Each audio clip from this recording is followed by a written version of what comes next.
Amigos, sejam bem-vindos ao canal Reproduzindo a História. Neste vídeo vamos falar da Guerra dos 6 Dias, um conflito que mudou para sempre o Oriente Médio entre os dias 5 e 10 de junho de 1967. Árabes e israelenses já haviam entrado em conflito em duas ocasiões desde a criação do Estado de Israel em 1948.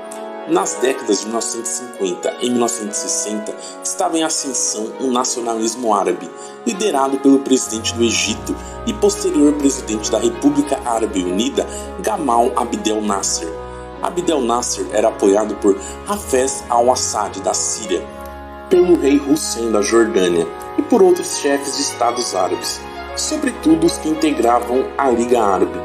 Na segunda Conferência do Cairo de 1964, esses países deixaram claro, por meio de uma declaração, que um dos principais objetivos era a destruição do Estado de Israel. A Guerra dos 6 Dias mudou o xadrez geopolítico do Oriente Médio, porque teve um impacto significativo no mundo árabe, em Israel e na atuação dos Estados Unidos na região. Mas antes de eu contar como ocorreu este rápido conflito, se você não é inscrito em nosso canal, se inscreva já e acione o sininho das notificações para não perder nada. Confiram nossos cursos na descrição do vídeo e ajudem o projeto Reproduzindo a História a evoluir ainda mais. Desde já, eu conto com a sua ajuda. Em 1967, a percepção era que um conflito entre árabes e judeus estava iminente. A situação piorou quando a Síria e a Jordânia passaram a dar apoio a grupos de guerrilheiros da Organização para a Libertação da Palestina, a OLP, e mobilizar tropas nas regiões de fronteira com Israel. Em 14 de maio, o presidente egípcio Gamal Abdel Nasser, após pressões sírias e jordanianas, mobilizou milhares de soldados na fronteira com Israel. Logo após, solicitou a retirada das forças de paz da ONU, presentes na região desde 1957, quando se teve a última guerra árabe-israelense até então.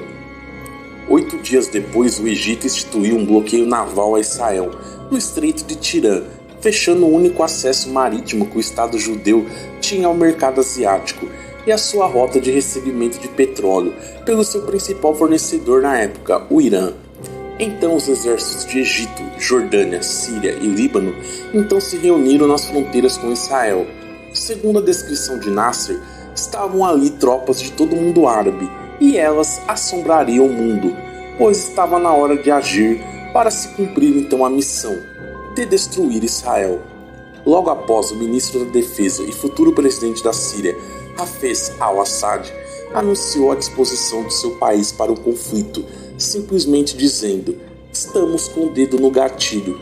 Chegou o momento para uma batalha de aniquilação." Assim como o egípcio Nasser, a Síria estava firme neste propósito de pôr fim ao Estado de Israel. Na manhã do dia 5 de junho, o premier israelense Levi Eshkol, sabendo muito bem das intenções árabes, ordenou um ataque aéreo surpresa, em que 90% da força aérea egípcia foi destruída no solo. O mesmo aconteceu com a força aérea da Síria. No primeiro dia da guerra, houve a destruição de 309 dos 340 aviões de combate egípcios pelos caças israelenses em um espaço de apenas 2 horas. Os aviões foram destruídos em suas bases militares no solo, como já referido. No segundo dia, o exército israelense cruzou as fronteiras da península do Sinai. No terceiro dia, paraquedistas israelenses conquistaram a cidade velha de Jerusalém, que estava sob o domínio dos jordanianos, e ainda neste mesmo dia chegaram ao Estreito de Tirã, e no dia 8 a Rumani, já bem perto do Canal de Suez. Nos dias seguintes, Egito e Síria já tinham sido derrotados, e a guerra continuava contra a Jordânia.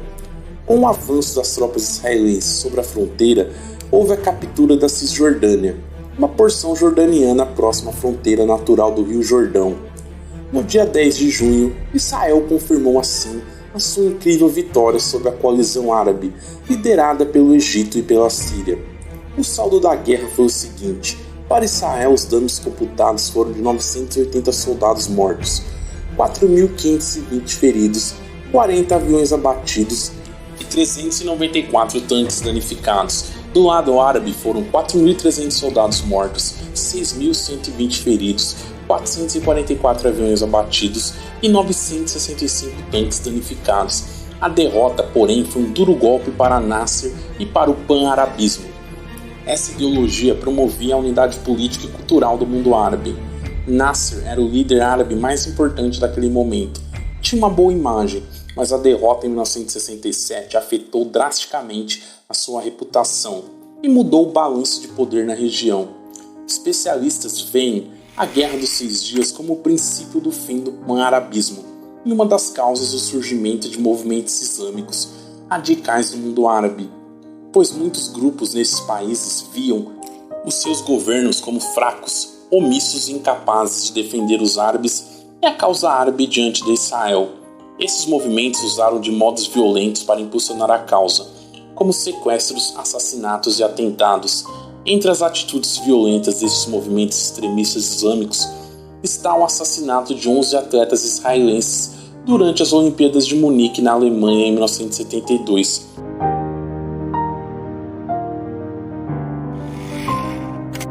Do ponto de vista de Israel, podemos explicar que o ataque está na doutrina militar de Israel de levar conflitos ao território inimigo, pois uma guerra em Israel causaria uma enorme quantidade de baixas, devido ao seu território ser pequeno e com alta concentração populacional.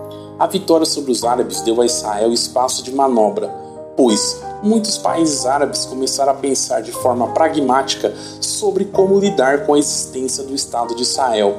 Vale ressaltar que, embora Israel soubesse que seu poderio militar era suficiente para derrotar os árabes, Israel não podia permitir que uma possível guerra se prolongasse demais. Segundo alguns especialistas, Israel era mais forte, porque o país inteiro estava comprometido com o esforço de guerra. Precisava de enormes recursos para manter o seu alto nível de alerta, então havia limites para o quanto o país poderia sustentar essa situação.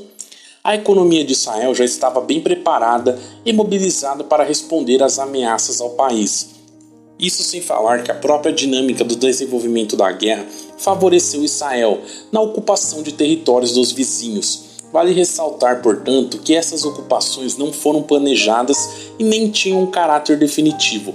O gabinete israelense reuniu-se e decidiu propor um acordo de paz com o Egito e a Síria, retirando suas tropas das áreas ocupadas desde que fossem dadas garantias de liberdade e de navegação no Estreito de Tirã e no Canal de Suez, também a desmilitarização da Península do Sinai e das colônias de Golã e a não interferência no escoamento de águas das nascentes do Rio Jordão.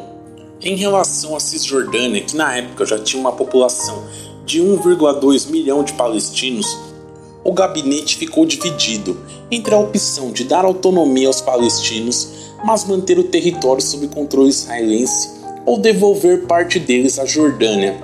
Os Estados Árabes então fizeram uma nova tentativa de resolver as coisas à força. Em 1973, Egito e Síria atacaram Israel no Dia do Perdão, o mais sagrado do calendário judaico. O conflito durou 3 semanas e mais uma vez falharam retumbantemente, com Israel saindo mais uma vez vencedor. Este conflito ficou conhecido como a Guerra do Yom Kippur. No entanto, as guerras, em especial a dos 6 dias, também como consequência abriu oportunidades para a paz entre Israel e seus vizinhos. Os conflitos tornaram possíveis os acordos com o Egito em 1979 e com a Jordânia em 1994, bem como as negociações falidas com a Síria. Sem dúvidas, a Guerra dos 6 Dias, como podemos ver, mudou o Oriente Médio para sempre.